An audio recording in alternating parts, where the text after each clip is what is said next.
Ok, agora vamos direto para a nossa entrevista de hoje, Ranieri Souza. Mais uma vez temos aqui a médica psiquiatra, nossa parceira do Jornal da Manhã, doutora Adriane Caldas. Seja muito bem-vinda mais uma vez, e hoje mais um tema, né, sobre alcoolismo, como identificar os sinais e buscar ajuda. Bom dia, doutora Adriane. Bom dia a todos da Jovem Pan, bom dia a todos os ouvintes. É mais um prazer imenso, né, de estar participando aqui por mais uma semana, falar desse tema aí tão importante que é o alcoolismo. Pois é, doutora, vamos começar explicando quando, porque a gente tem o hábito, né? Primeiro que é legalizado, né? Tem essa discussão, causa dependência, mas é legalizado. E aí a gente toma, às vezes, uma cervejinha, um vinho, né? Uma vodka, enfim, seja lá a bebida que for. Quando isso vira um problema realmente de saúde? Quando vira alcoolismo? O alcoolismo é a dependência de álcool. Você beber não tem problema nenhum, desde que isso não seja um transtorno. Então, a dependência de álcool é quando você precisa beber cada vez mais para você atingir aquele estado de euforia. É mais frequente esse uso. Quando você para de beber, você pode apresentar os sintomas de abstinência do álcool, que são tremores, sudorese, né, palpitações, insônia, fica mais irritado. E isso causa um prejuízo na sua família, né? Começa a ter problemas no relacionamento, problemas no trabalho, acaba tendo um desempenho muito ruim no trabalho ou nas atividades acadêmicas, né? Que a gente sabe que os jovens estão bebendo cada vez mais precoce. Então, a dependência de álcool é aquela pessoa que não tem o controle de frear, de parar de beber, né? E aí muitas vezes vai tendo o mecanismo de tolerância. Então ela vai precisando cada vez mais beber mais para ter o mesmo efeito. E a gente sabe que isso tem um componente genético, tem uma predisposição genética, que é muito importante, né, a gente frisar aqui. Então, pessoas que têm história na família de alcoolismo têm que ter mais cuidado, porque pode vir a desenvolver uma dependência de álcool.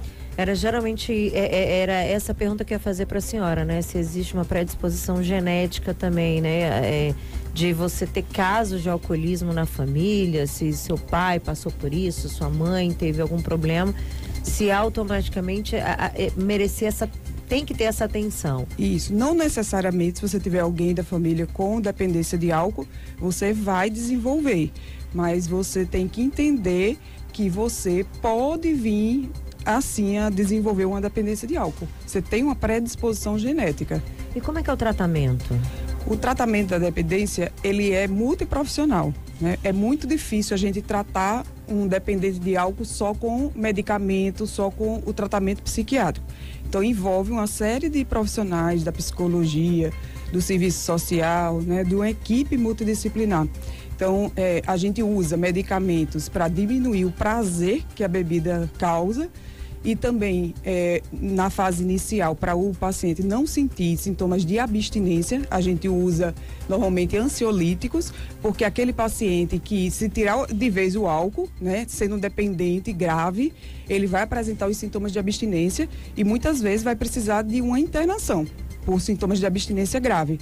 Então você tem que usar sedativos, né, que são os ansiolíticos, numa fase, pelo menos assim, no início, e depois você vai desmamando essa medicação.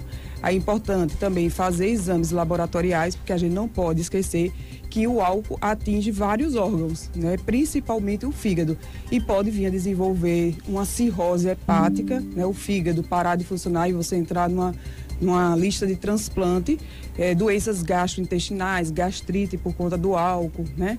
Problemas também na questão cerebral. Então você pode, com o consumo frequente de álcool, lá na frente você vinha desenvolver perdas cognitivas, demência mesmo, em decorrência do uso do álcool. Neurite, que a gente fala que é você sentir dificuldade às vezes na força, sentir que às vezes parestesia, que seria formigamento nas pernas, por conta realmente do uso crônico do álcool. Doutora, tem uma pergunta aqui no nosso chat do pastor Saulo André, eu vou tentar reformular aqui. Ele pergunta quanto é uma porcentagem que a pessoa já pode se chamar de alcoólatra. Existe alguma variação assim? Porque, por exemplo, tem gente que bebe ali todo fim de semana, aí às vezes isso vai passando para alguns dias da semana também, e aí a bebida ela é muito difícil de combater, eu acredito, porque tem em todo canto, né? Você sai, tem no barzinho, tem na conveniência, tem no supermercado, então legalizado, fica difícil também de fazer esse tipo de tratamento, né? Isso, porque assim, é culturalmente aceito, né? Você fazer uso de bebida. Então, o pai bebe, a mãe bebe, e aí o jovem já acha que isso é normal, e aí começa a beber numa fase muito precoce da vida. Então, essa questão das políticas também, das suas relações sociais. Você começa a se afastar da sua família, porque o álcool, ele passa a ser a melhor companhia. Ele é mais prazeroso do que você estar em contato com familiares, com amigos. Você começa a ter problemas no trabalho, então você acaba atrasando, você falta o trabalho em decorrência do uso, às vezes da ressaca do álcool, e também problemas, conflitos conjugais, né? Eu recebo muito no consultório pacientes assim, que foram filhos de pais alcoólatras, e a gente vê na vida adulta como isso repercute na parte emocional da pessoa, né? Até nos próprios relacionamentos afetivos. Essas pessoas têm um trauma muito grande de tudo isso, então ela procura um parceiro que não beba, né? Já com medo de repetir todo aquele sofrimento que ela teve na infância. Então é terrível, assim, o alcoolismo é terrível, não só para a pessoa, mas é terrível para a família, assim, desestrutura muito a família.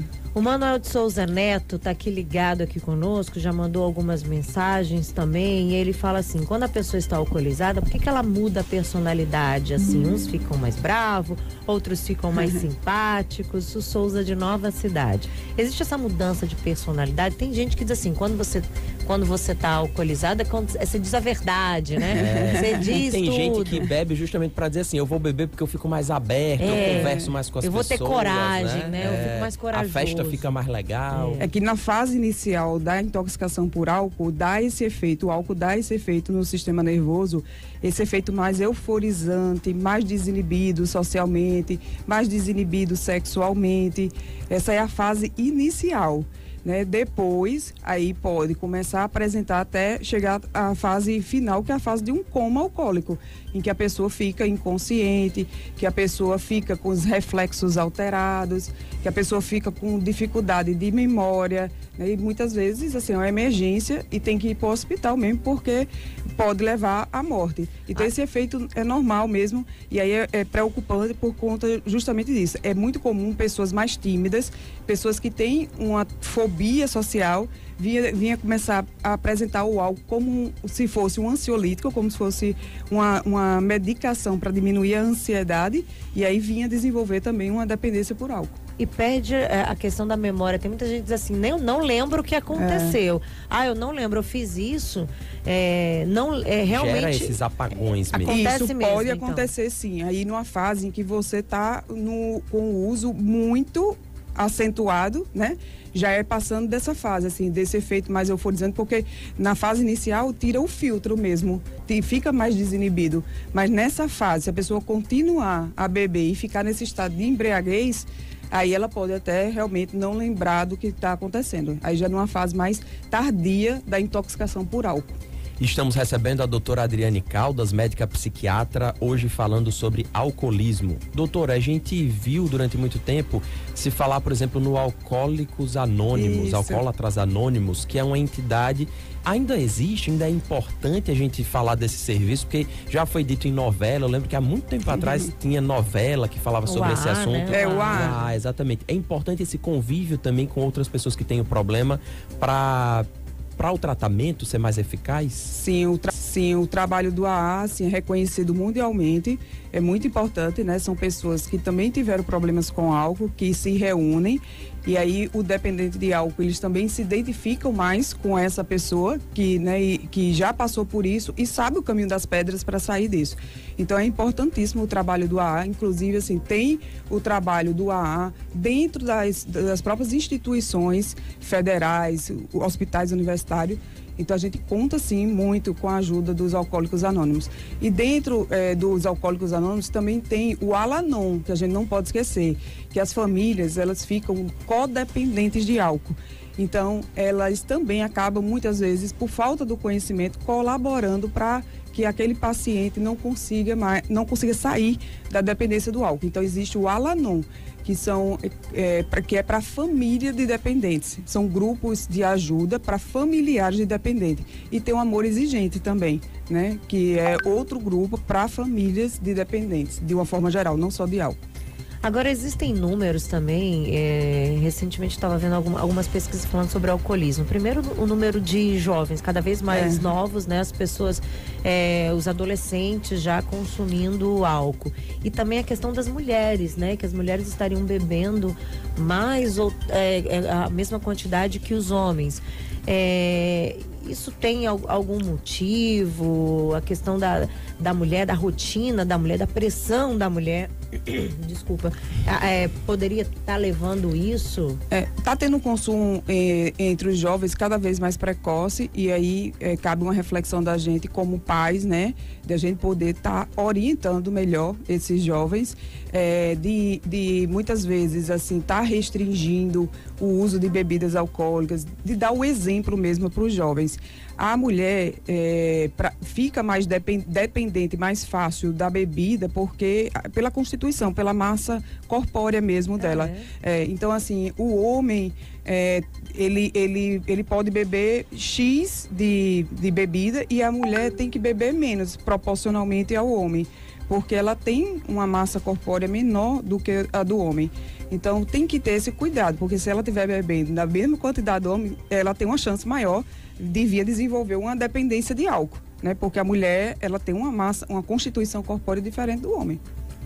Doutora, e pra gente encerrar aqui então, qual é o atendimento médico que essas pessoas, né? Tem ali um parente na família que você não consegue, já conversou, pediu pra ele diminuir a quantidade de bebida, ele não tá conseguindo. No SUS tem algum tipo de médico que possa atender essa pessoa? Tem algum serviço? É o CAPS? Isso, é o CAPS. Aí é o CAPS, que é de álcool e drogas. É o CAPS AD. A gente tem 2 aqui em Natal, né? Tem um na Zona Norte e tem outro na Zona Oeste. Então, assim, você procurar o CAPS, que tem uma equipe multiprofissional especializada para tratar de dependência química, com psiquiatra, psicólogo, assistente social, enfermeiro, né? Tem os grupos de autoajuda também, o AA, tem os hospitais universitários, tem os serviços públicos, né? Tem o Hospital João Machado aqui em Natal, que também interna pacientes, tem outras instituições particulares, mas o mais importante do tratamento é a pessoa querer e ter essa família, ter o apoio da família. É fundamental para o tratamento do alcoolismo. Muitas vezes a gente vai precisar, nos casos mais graves, de uma internação, às vezes de longa permanência, né, às vezes 6 meses, e aí trabalhar muito essas questões também emocionais da pessoa, para que ela realmente depois ela tenha condições de se manter abstinente. Ok, Gudson Barbalho está dizendo aqui, ó, bom dia, Rani, Andréia e doutora Adriane, muito bom tema de hoje, o alerta para os limites do consumo do álcool. Acho que o consumo aumentou muito depois da pandemia também. Teve esse aumento também por causa da pandemia, né? As pessoas em casa lá, assistindo as lives da vida e consumindo mais álcool. E num momento difícil, né, da humanidade, que foi a pandemia, bebia ali muitas vezes como um refúgio, né? Isso.